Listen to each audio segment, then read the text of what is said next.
आगे बढ़ते हुए अगली बड़ी खबर, दिल्ली से मुंबई तक बढ़ने लगी है अस्पतालों में मरीजों की भीड़ और यही चिंता वाली बात है क्योंकि तीसरी लहर में बहुत तेजी से संक्रमण बढ़ा है। हालांकि पीक अभी भी दूर है। जो जानकार हैं वो ये कह रहे हैं कि जनवरी के एंड तक या फिर फरवरी के स्टार्टिंग में कोरोना का पीक देखने को मिलेगा। 24 घंटे में मरीजों की संख्या 2.5 लाख के पार पहुंच चुकी है।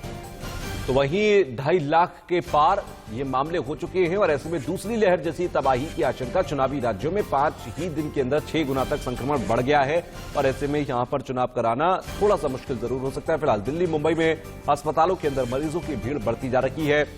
दूसरी लहर का भी रिकॉर्ड टूटता नजर आ रहा है। जितनी तेजी के साथ ये संक्रमण फैल रहा है उसके बाद यहां पर चिंताएं बढ़ना लाजमी है। फिलहाल मरीजों की संख्या 2,62,000 के पार नजर आ रही है। ये तीसरी लहर ज्यादा संक्रामक नजर आ रही है। 5 राज्यों में चुनाव को देखते हुए रैलियां भी हुई हैं और अब डोर टू डोर कैंपेनिंग की भी इजाजत चुनाव आयोग की तरफ से दी गई है। लेकिन इस बीच संक्रमण बहुत तेजी से बढ़ा भी है।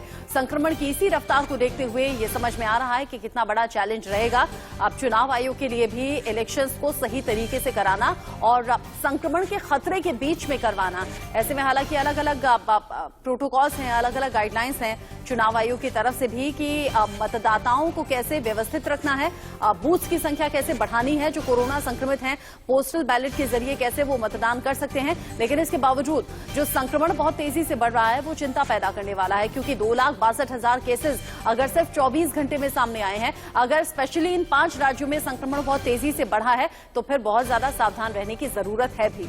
हमारे सहयोगी रवि हमारे साथ जुड़ गए हैं। रवि, अगर देखें चुनावी राज्यों में तेजी के साथ संक्रमण फैल रहा है, उत्तर प्रदेश भी एक ऐसा राज्य है जहां पर संक्रमण पहले कम था लेकिन अब तेजी के साथ बढ़ता जा रहा है। चुनावों के दौरान तमाम तैयारियां चुस्त दुरुस्त रखनी होंगी।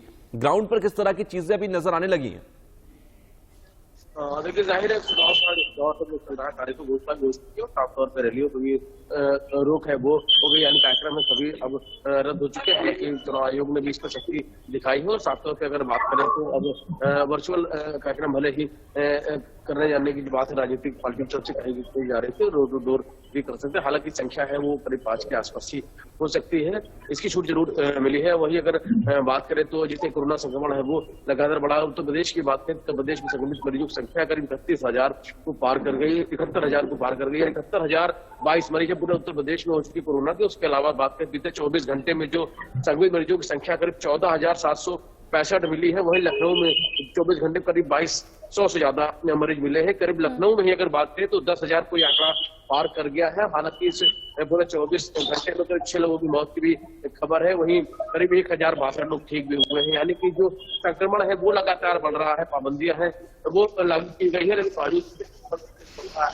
लोगों में जो लापरवाही से बाहर निकल रहे हैं तो डिस्टेंसिंग का पालन भी नजर नहीं आ रहा है। हालांकि सख्ती जरूर हो रही है लेकिन बावजूद उसके भी संक्रमण जो बढ़ रहा है वो साफ करता है। अस्पतालों में अगर मरीजों की संख्या बढ़ जाए तो समझिए कि स्वास्थ्य विभाग के लिए कितने चिंता की बात है। अगर 5 ही दिन में 6 गुना तक केसेस बढ़ जाएं चुनावी राज्यों में तो आप समझिए कि संक्रमण कितनी तेजी से बढ़ रहा है।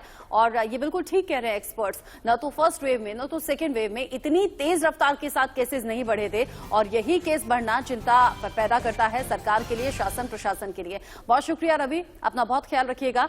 इसी खबर के साथ एक छोटे से ब्रेक का वक्त यहां पर हो गया, लौट रहे हैं कुछ और खबरों को लेकर।